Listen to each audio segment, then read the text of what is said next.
दोस्तों नमस्कार। महाभारत की कहानी सबने पढ़ी होगी, सुनी होगी। और महाभारत के युद्ध में कुरुक्षेत्र की रणभूमि पर अभिमन्यु की कहानी भी सुनी होगी। कहा जाता है कि अभिमन्यु जब अपनी मां के गर्भ में थे तो अभिमन्यु के पिता उस समय युद्ध भूमि में एक चक्रव्यूह के निर्माण की बात आती है कि लोग किसी पराक्रमी पुरुष को चक्रव्यूह में घेर करके मारते थे।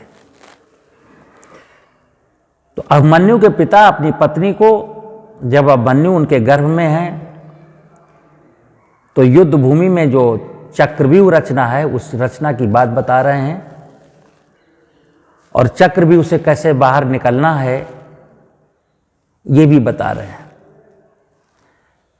पौराणिक कथाओं में ये कहा जाता है कि 6 चक्र 6 द्वार तोड़ने तक की जो कला थी वहां तक अभिमन्यु की माता सुनती रहीं और जब 7वें द्वार को तोड़ने का विषय आया तो उनको नींद आ गई। और कहा जाता है कि अभिमन्यु को चक्रव्यूह के 6 द्वार तोड़ने की कला आती थी और 7वां द्वार तोड़ना नहीं जानते थे। हालांकि ये बात कौरवों को नहीं पता थी कि अभिमन्यु 6 द्वार तोड़ सकते हैं। अर्जुन युद्ध भूमि से किसी छल के माध्यम से अर्जुन को युद्ध भूमि से दूर ले जाया जाता है और अभिमन्यु को कौरव की सेना ने चक्रव्यूह में फंसा लिया है और अंततोगत्वा अभिमन्यु का वध हो जाता है। ये बात महाभारत की मैं ऐसे नहीं सुना रहा हूं आपको। आज का जो मेरा विषय है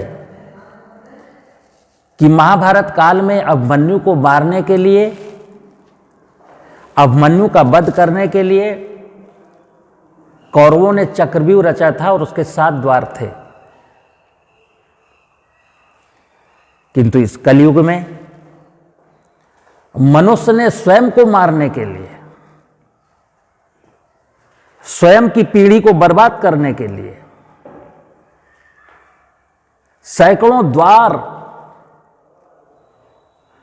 चक्रव्यूह में तो 7 द्वार थे। वर्तमान में तो मैंने अगली पीढ़ी के सत्यानाश करने के लिए, अगली पीढ़ी के भविष्य को बर्बाद करने के लिए सैकड़ों द्वार का चक्रव्यूह रचित किया है। हम अज्ञानता में जी रहे हैं। कभी आप इस पर विचार करेंगे ना तो पाएंगे यस,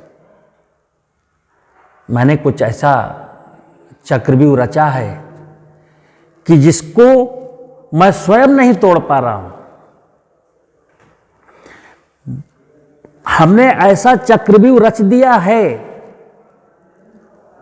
कि आने वाली पीढ़ी का भविष्य संकट में है। और ये ख्याल तो कभी ना कभी आता होगा कि आने वाली पीढ़ी का भविष्य ड्रिंकिंग वाटर से सत्यानाश हो, यानी पीने का पानी ना मिले इसलिए भविष्य बर्बाद हो, या पानी हो, पानी में जहर हो, जहर मिला पानी पी करके लोग मरें, भोजन की कमी से मरें, भोजन में जहरीले रसायनों की वजह से मरें, या इस सामाजिक समरसता जो मेरी टूटती जा रही है, आपसी वैमनस्यता जो बढ़ती जा रही है, क्षेत्रवाद का इशू है, जातिवाद का इशू है, मजहबों का इशू है, यह लूट घसोट का इशू है। या बायोडाइवर्सिटी के नष्ट होने का इशू है, ग्लोबल वार्मिंग का इशू है, जलवायु परिवर्तन का इशू है। छोटी छोटे व्यूहों पर अगर नजर डालेंगे तो मुझे लगेगा कि हो सकता है कोई कहे कि नहीं ड्रिंकिंग वाटर से नहीं मरेंगे, तो ठीक है गर्मी से मरोगे, नहीं गर्मी से भी नहीं मरेंगे, ठीक है जलवायु परिवर्तन के खतरों से मरोगे, नहीं उससे भी नहीं मरेंगे, तो जातिगत विद्वेष से मरोगे, मजहबी उन्माद से मरोगे। विषय सिर्फ इसलिए मैं आपको रख रहा हूं ये कि क्या हमें नहीं लगता कि हमको जैसी जिंदगी जीनी चाहिए वैसी नहीं जी रहा हूं, बेमतलब में ऐसे इशू क्यों उत्पन्न कर रहा हूं, ऐसे द्वारों का निर्माण क्यों कर रहा हूं जो मैं खुद ही ना तोड़ पाऊं। क्योंकि ध्यान रखिए, महाभारत में तो अभिमन्यु ने 6 चक्र 6 द्वार कैसे तोड़े जाते हैं ये बात उसने मां के गर्भ में सीख ली थी। और वर्तमान जो परिवेश है कलयुग रूपी, इसमें मैं जो द्वार रच रहा हूं, मैं जो अपने मृत्यु के लिए जो द्वारों का निर्माण कर रहा हूं, अपनी बर्बादी के लिए जो गड्ढे खोद रहा हूं, उन गड्ढों को भरा कैसे जाएगा ये मुझे आइडिया नहीं है। तो मेरा जो मकसद है इस तरीके की वीडियो बनाने का और YouTube में डालने का, वो एक ही है कि हमारे अंदर कुछ तो संवेदनाएं उत्पन्न हो अपने लिए, ना सही आने वाली पीढ़ियों के लिए। क्योंकि मैं तो मर के चला जाऊंगा और मेरी आने वाली पीढ़ियां तो यहां रहेंगी ना। तो मैं अगर आज नहीं सोचूंगा तो सोचेगा कौन? किसी ना किसी को तो आगे आना होगा। तो मैं तो कहता हूं किसी ना किसी को क्यों, समस्या इतनी विकराल है कि हर व्यक्ति को आगे आना होगा। हर व्यक्ति को इस भूमंडल पर रह रहे 7.5 अरब मनुष्य को इस दिशा में सोचना पड़ेगा। अन्यथा की स्थिति में अपनी तो ऐसे तैसे कट जाएगी, आपका क्या होगा जनाबे अली। ऐसा मत विचार करिए मित्र। अगर आपने संतानों को जन्म दिया है तो उन संतानों के उज्जवल भविष्य के बारे में हम ही को तो सोचना है, और कौन सोचेगा? अपनी संतान के उज्जवल भविष्य के बारे में हम नहीं सोचेंगे तो कौन सोचेगा? और अभी मेरी सोच अटकी कहां है कि मैं अपने बच्चे के नाम पर यह कर दूंगा, मैं बच्चे को शिक्षा दे दूंगा, उसको अच्छा जॉब दिलवा दूंगा, फिर वो अच्छा जॉब पा करके और गरीबों को लूटेगा। यानी घूम फिर करके जब अपनत्व आता है कि अपने लिए, इसीलिए तो द्वार तैयार हो रहे हैं। ये पानी का संकट क्यों आया?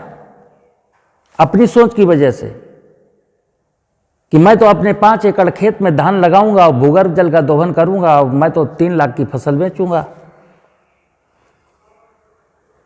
फिर पानी का भूगर्भ जल तो आप सब निकाल डालोगे, फिर आपका बच्चा पानी कहां से पिएगा?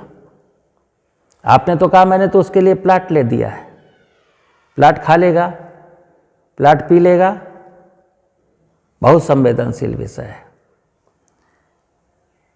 इस प्रकृति की व्यवस्था को और सामाजिक समरसता को, हमारे जीवन के 2 ही विषय हैं। प्रकृति का वैभव कैसे सलामत रहे और इस धरती पर सामाजिक समरसता कैसे बहाल हो,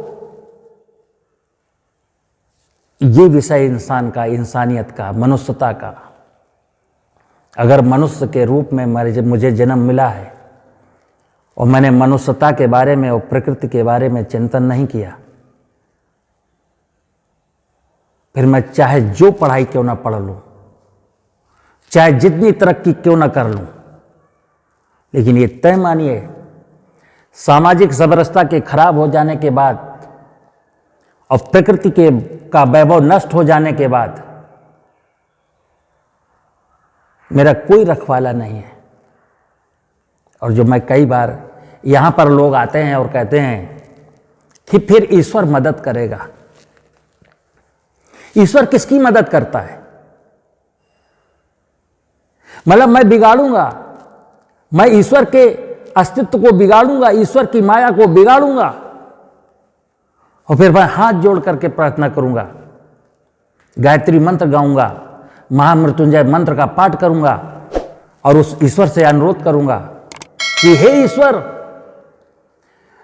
मुझे जितना बर्बाद करना था बर्बाद कर दिया, अब तुझको एक बार फिर से आबाद कर। तो ईश्वर भी कहता है, आपको जन्म देने के बाद उसने एक वचन दिया है कि तुझे इस भूमंडल की सर्वश्रेष्ठ इकाई के रूप में मैंने जन्म दिया है। तू आजाद है अपना जीवन जीने के लिए, लेकिन एक बात का ध्यान रखना कि तुम जो इस धरती पर बो के जाओगे, आने वाली पीढ़ियों को वही काटना पड़ेगा।